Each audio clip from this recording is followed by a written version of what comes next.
Gather around while I sing you of Werher von Braun, a man whose allegiance is ruled by expedience. Call him a Nazi, he won't even frown. Nazi schmazi, says Werher von Braun. Don't say that he's hypocritical, say rather that he's apolitical. Once the rockets are up, who cares where they come down? That's not my department, says Werher von Braun. Some have harsh words for this man of renown, but some think our attitude should be one of gratitude. Like the widows and cripples in old London town who owe their large pensions to Werher von Braun. You too may be a big hero once you've learned to count backwards to 0. In German, although English, I know how to count down, and I'm learning Chinese, says Werher von Braun. All right. That was a little satirical. We will go into what, like, if you already know the story, you may know already what's going on here. If not, well, you're watching this episode, presumably, so you're gonna learn a lot more than you knew before this. But I'm just talking to empty air now for the audience. Yeah. Who knows who I am. All right, this is me. Hi, Shen. But what is this? Okay, you're right. Let's take it one step at a time. SG2 on Space, the only weekly space show. Hopefully that is something we can get back on track. Last week had some things going on in my personal life, so could not do it. But now we are, this is episode 210, The Complicated Legacy of Werher von Braun. Werher von Braun. You can watch this episode, SG2 on Space on YouTube. No doubt you're already watching it. I'm going to say thank you to Kyle Baker, Sam Welsh, and John Graves for your donations. I'm going to leave the ticker at the bottom running, patreon.com/SG2 on Space. And of course, even if you're not supporting monetarily, financially, share, like, subscribe, all that stuff. But but before before I go on and talk about this, there was somebody in the back just talking right now. You may want to know who that is. Oh wow! Look at that! Look at that face! It's taking up the entirety of the camera view. Okay, let's fix this a little bit. I wasn't really quite. I didn't do the test pattern first. I can see your 100. Is that 100 euros or what? I don't know what it is. 100 something in the background. Well, on your fridge. Now I'm gonna get robbed. You're gonna get robbed because everybody. Yeah, I think I came. That's been there for several years. I came back from Italy. I don't know, about 4 years ago, and I had some money in my pocket that I just took. 100 euros is like. How much is that? I think that's about $109. So. Okay, so really not a lot. It's not. Yeah. Well, it's a lot. I mean, $9. Okay. No, $109. Oh, $109. Yeah. Okay. All right. So let's get the show on the road, so to speak. Okay. Oh, actually, first of all, nice headband. I need to give you a compliment first. Well, thank you. It's my swag, as we know, and. All right. Yeah. And, nice shirt. You got a nice shirt, and. I know it's full of aliens. I'm gonna. Yeah. I don't know. Here. Let me see. I'm not gonna strip my shirt off, but there's an alien creature on here somewhere. Oh, this guy. Look, there's one of these. See, look. Oh wow. Yeah. Okay. Anyways, water. There's a bar around close by here called Roswell. I don't know if you heard of it. No, but I'm there. Okay. Where is it? It's like an alien bar. They have like space drinks, like okay. dark matter or like rings of Jupiter or something. I don't know. Like I go there occasionally, so yeah. I'm planning to go there tonight for a little bit. All right, okay, but that's besides the point. Let's talk about Werher von Braun here. Okay, so Werher von Braun. That poem was actually based on words and music by Tom Lear. Tom Lear was he's actually alive. He must be he must be in his 80s, late 80s, because he was active when I was a child, and I knew about this song. I think we decided not to play the song because, but people can go on YouTube and find it. Yeah, I'll share the link with you guys later. You can go on Oh, and Alicia says, I want to check out Roswell. Yes, sometime for sure. But Okay. the song, looks like it's a date. The song is pretty funny. Not playing it here because I don't know if we would get in trouble for copyright issues. Well, yeah, and it's not even just getting in trouble. It's like it's somebody else's work and somebody else's thing, and so we need permission to do that. Blah blah blah. If you guys want to learn it, you can just play this. But really, Werner von Braun, I would say, if you know, for those of us in the space industry, no doubt everyone's heard of his name. Yeah. Really helped America in terms of the initial stages of the space age. But let's just pretend that, you know, not everybody who watches the show is a space person. So who is this guy? Yeah, actually,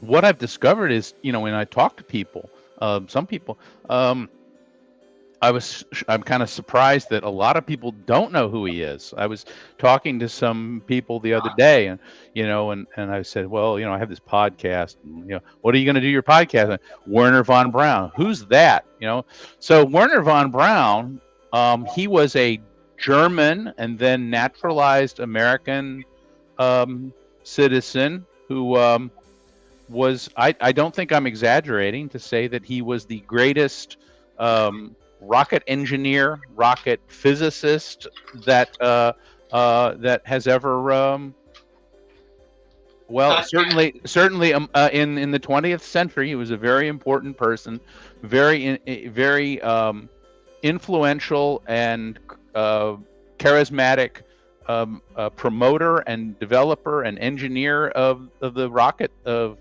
modern rocketry, and he began his life in March 23rd of 1912. He was born in Wierzyk, Germany, which is now in Poland. And he was like one of those people who is like an aristocrat. They would talk about him as being, you know, well, aristocratic, whatever that means. Kind of a prosperous family. His father was, I think his father was nominally his father was a farmer, but I mean, he ended up being agricultural minister during the early years of the 20th century. But he was very. Do you know how to say this? For her. Never mind. All right, go on. No, I don't know how to say that. I don't. You know, I'm just going to try with the German. I wonder how good your German is. Mine's non-existent. So. And you know, his education. So he was educated at some of the best schools.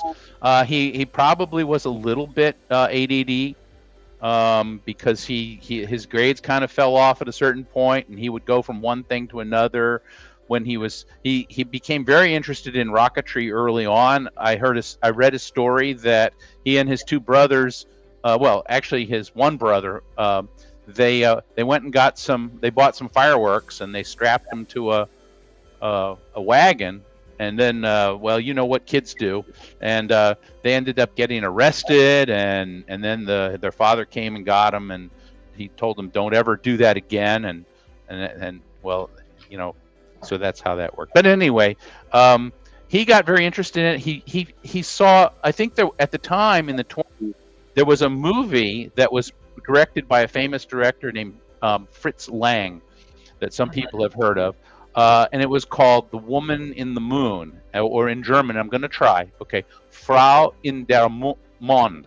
Frau in der Mond. That not bad. What is that? Yeah, and that means woman in the moon. And so, it's a kind of a sci-fi kind of story about building a rocket based upon some designs or some speculations by a physicist named his name was Oberg or Herman, I think Herman Oberth, who was kind of an obscure teacher in Romania or Austria-Hungary, and he later became he came to Germany, and they sort of organized rocket clubs and stuff like that. Remember, these were very young people, young men in their teens and 20s.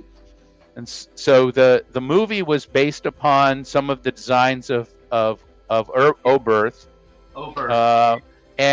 so you can find interviews of von Braun. By the way, his name is Braun.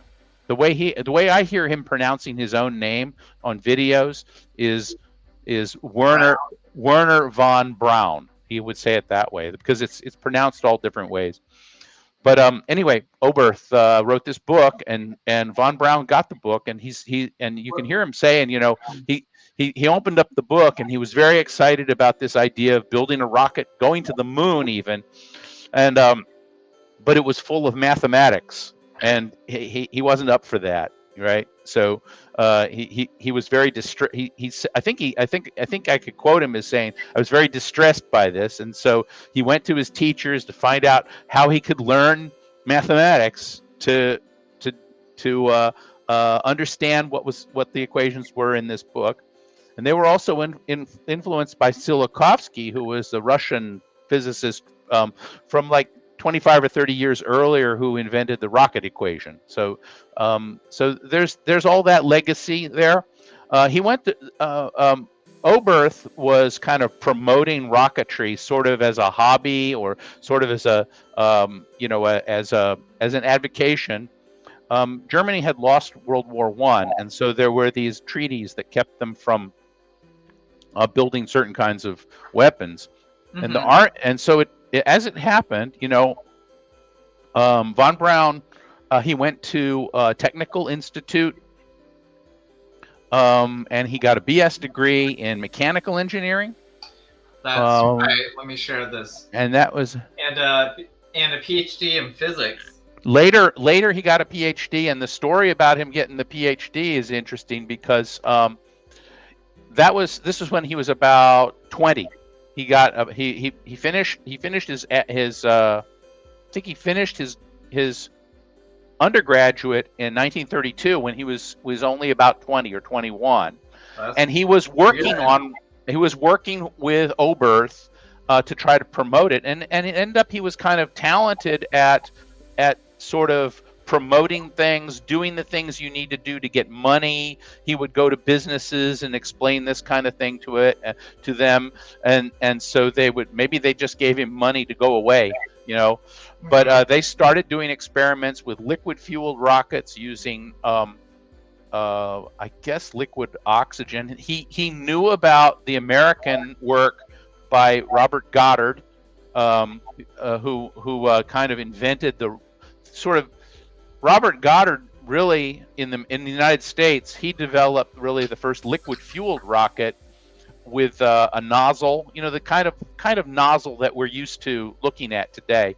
And Robert Goddard. Yeah. Now rocket propulsion. Yeah. Now Goddard's problem was that he didn't have anybody to give him money, but Werner von Braun made contact with this kind of cool guy named Walter Dornberger, who was an officer in the German army. Now this was just pre-Nazi time. Okay, so they were just army guys. They weren't, they weren't Nazis. They weren't really Nazis yet, Okay.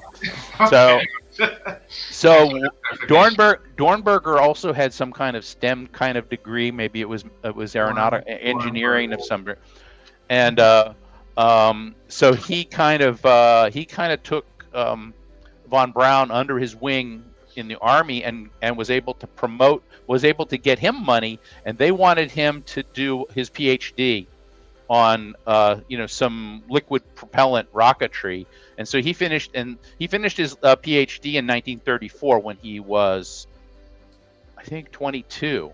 Yeah, from 1912, 1934. Yeah, 22. Yeah. He got at age 22. Wow. Yeah, and this was a real PhD. This was a bachelor's and PhD, just like the kind of PhDs that people get today, Right. And so his thesis was a critical military secret, and so in 1932 he graduated. He was doing this stuff for the army, and then he wasn't in the army, but he was working for the army.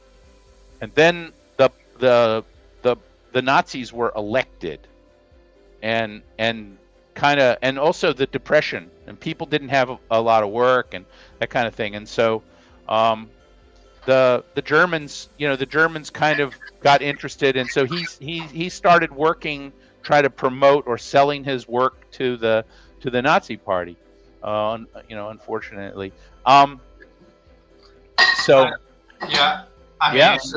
So when he initially, to make things clear, when he initially did this work, Nazis were not in power yet. He was working to develop liquid German army. He was on liquid propellant rocketry. Right. Then Nazis, obviously, we all know, basically took over Germany. Yeah.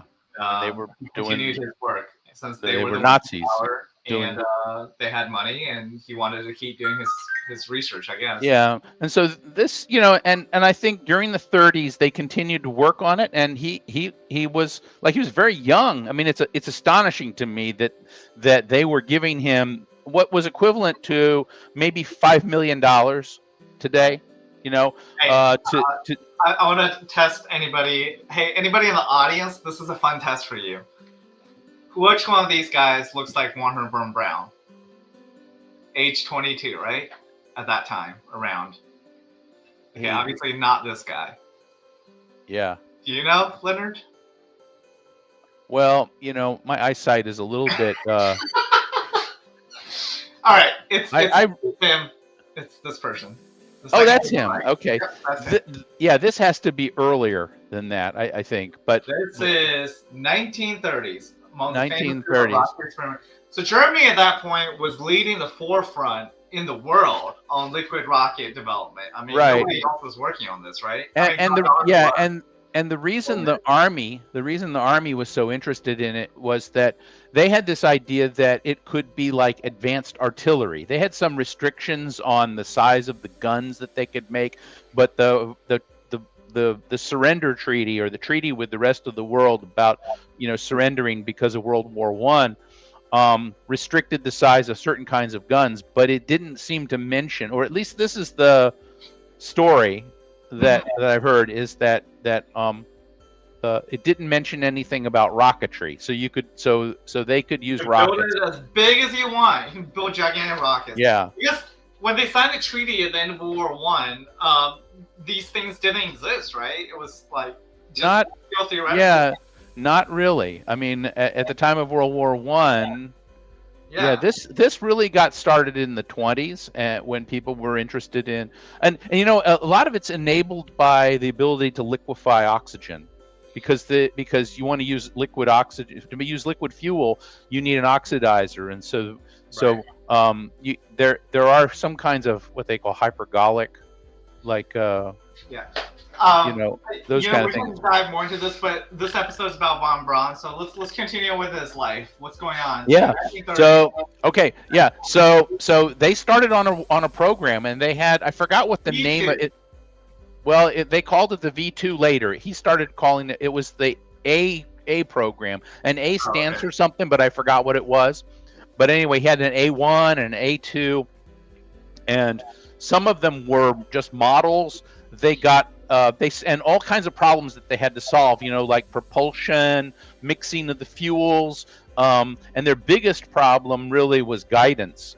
Okay, because they wanted to be able to, and the German army told them, look, you are working on a weapon. Okay, I don't want to hear this about flying men in space and all that kind of stuff. Don't let me hear you talking about that, because we're Nazis. Okay, you do what we tell you to do. And so that was the situation he was. The V2 rocket, there was no interest from the Nazis. Like, primarily it was used as a weapon of war. It wasn't meant to send anything to space. So yeah, the A4, which eventually became the V2, was part of the development plan.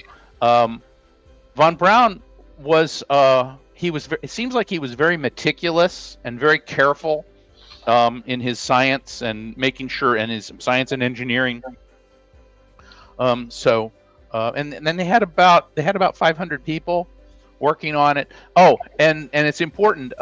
They moved the site to build these rockets from a place that was outside of Berlin to a place in the extreme northeastern part of Germany, of today's Germany, at the mouth of a river. Actually, the river's name is called the place is called Peenemünde, and the Peene is a name of a river, and Mund is mouth. So it literally means so.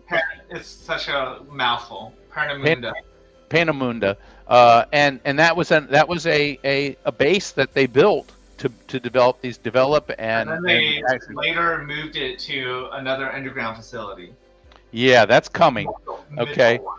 Yeah, that's coming. So they began working on it. He got it by about 19.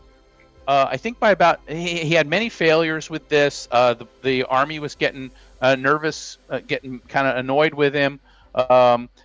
They demanded that he join the party, right? And he didn't really. I think he really didn't want to do that. But he had important people that were telling him, and his boss. At one, he said in one of the interviews I saw with him, he said that he had an interview with a guy named Himmler. Is that a high-ranking Nazi official? Yeah, he was one of the high-ranking Nazi officials who ran what's called the Schutzstaffel. Mm-hmm. Okay, and that's called otherwise known as the SS, right? And so he wasn't just merely like evil, like video game evil. He was like evil, yeah, okay. Right. Okay, so he was like really bad, and so he had this interview or this discussion with Himmler, telling him, okay, look, I'd like you to come and I'd like you to report to me. You won't have to work with, I can organize things much better. I would like you to work with me, and mm-hmm. so and I will be your boss. And so he told Himmler, no, look, Dornberger is like, he described him as the best boss you could ever have for this kind of thing. And so he turned Himmler down. And then 2 weeks later, and I think this happened in 42. Mm-hmm. I think it happened in 42. He got arrested. All right. And actually that could have been a bad scene. But then Dornberger then intervened with Hitler, actually, to say, my boy is, has been arrested, and look, you can't do this program without him. So actually, I'm getting a little ahead of the story. Yeah. Go on. So in the fall, I think September or October of 1942, they really had it kind of sort of perfected. They had it launched to about 56 kilometers in the air, vertical flight. They filmed it from every different direction, and then it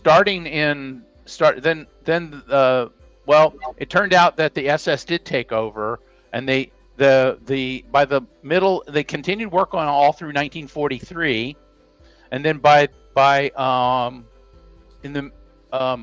near the end of 1943, the Allies noticed. Somehow they became aware of some of this work. They had some aerial reconnaissance, and they knew that that Peenemünde was being used to develop this rocket. So the British sent a squad of planes, about a big squad of heavy bombers, and it's a deep penetration from England all the way to Peenemünde to bomb the site. And they bombed the hell out of the site. And really, their goal was to kill the scientists. It wasn't really, they weren't really that interested in the stuff, but in the stuff that was there, they were more interested in killing the scientists. So in that respect, it was not successful. But at that point, then, the SS said, you guys get out of here. We're going to take you to a place called Mittelwerk, which is near a concentration camp. And because von Braun and Dornberger had gone to see Hitler, Hitler was sort of cool to this. He didn't, and they showed him a video of it. It's actually a pretty slick video, which you can see in a Nova episode, a Nova episode that was made in 1977. you know, the TV show Nova with PBS. You should go out there and watch it. 37. Yeah. What is it showing? Bombing of Peenemünde? Yeah. No. What? Nova episode 1977. Like Nova, the science show. It was in 1977, Okay. and it's about the rock. It's about the V2 and about Werner von Braun and that kind of thing. Go on. Yeah.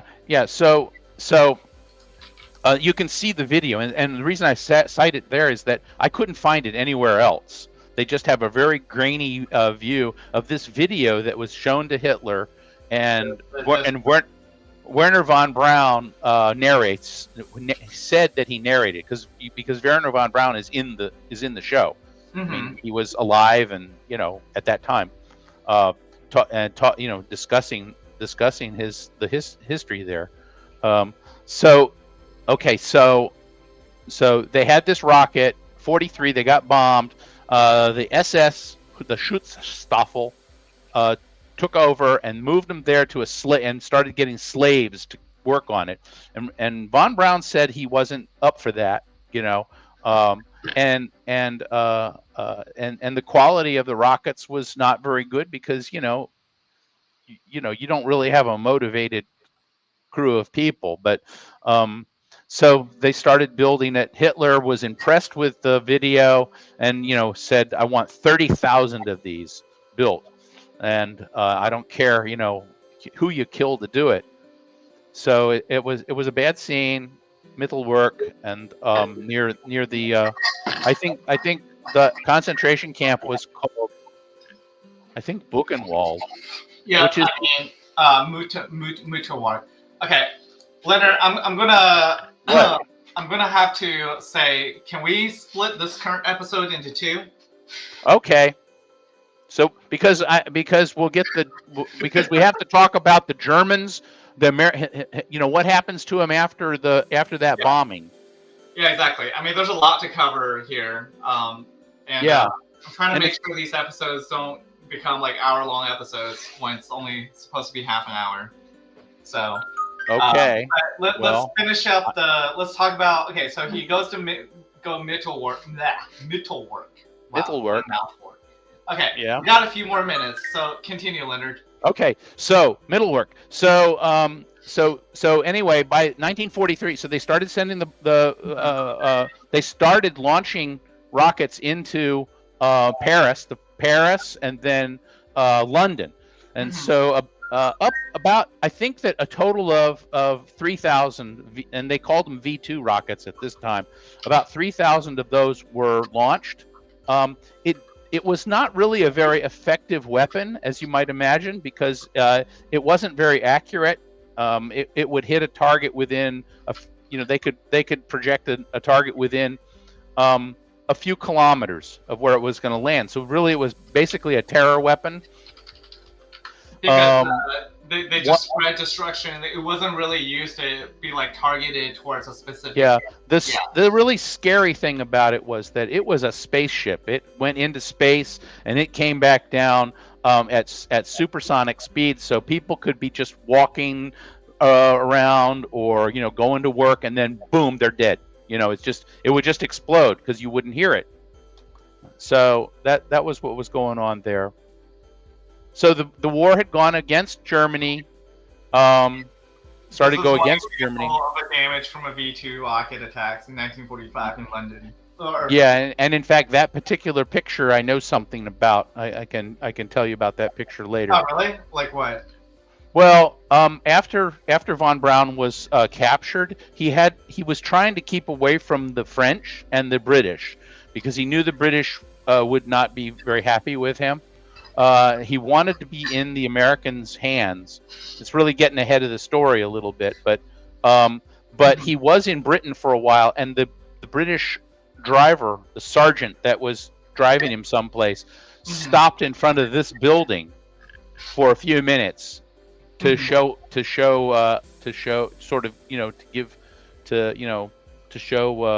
von Braun, look, this is what you did, right? Right. So, I mean, you help develop a weapon which caused massive damage and death. So they actually still had some work that they were doing at Peenemünde. So the offices and stuff was still at Peenemünde, but the Russians were approaching because it was far in the east. Mm-hmm. Von Braun said that they could hear the advancing Russians. They did not want to be in Russian hands. They really actually they were ordered. They got conflicting orders. He said they got conflicting orders. There was one field marshal or something in that area that said, "Okay, you guys, you're gonna stop work and you're gonna pick up a rifle and fight to the death," you know. And then they got orders from somebody else. No, you should withdraw to west of Berlin, where they have the Kurtz Mountain, what they call Kurtz Mountains. You know, like. So a little bit west of Berlin, and so they talked about it, and they said, "Well, I think we like this idea better." So that's where they withdrew to. I think Von Braun said that he wrote up some bogus orders and stuff like that to get. So they got west of Berlin, and then they all decided things were going bad. The Americans had already been across the Rhine River, and the French. The Free French and the British were advancing, and so they wanted to turn themselves into the Americans. He had some SS people, you know, like some badass SS people who were kind of guarding them. Okay, and make sure they don't turn themselves in to the enemy, I guess. Well, no, they were trying to figure out what to do because their orders were probably. Hang on, you know, guard these guys, and if push comes to shove, kill all of them, you know, because they don't want the German they don't want the scientists to fall into the Allied hands, right. And so Von Braun said that he worked with, or he kind of talked to the officer that was in charge of these guards. And he got him to understand, look, you know, this is not going well. I think maybe you should disperse us through the countryside a little bit, get us away from a central place because, you know, the Allies could just bomb us. And then the story gets a little bit muddled. It's not clear to me what exactly, but the SS just kind of disappeared.